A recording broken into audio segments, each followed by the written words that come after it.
நிழல் என உடன் நான் வருவேனே.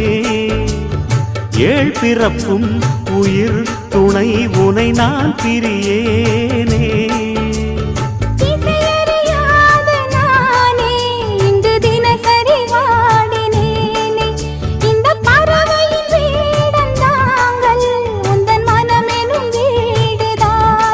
நீண்ட காலம் நேர்ந்த சோகம் நீங்கி போக நானும் தீண்ட யோகம் விளங்கிட. பூமிக்கொரு வாரம் என்று எண்ணி இருந்தேன், பூமுடிக்க யாரும் இன்றி கண்ணி இருந்தேன். சொந்தமின்றி பந்தமின்றி நானும் இருந்தேன், பொட்டு ஒன்று தொட்டு வைத்து பூவை அடைந்தேன். நன்றி சொல்லவே உனக்கு என் மன்னவா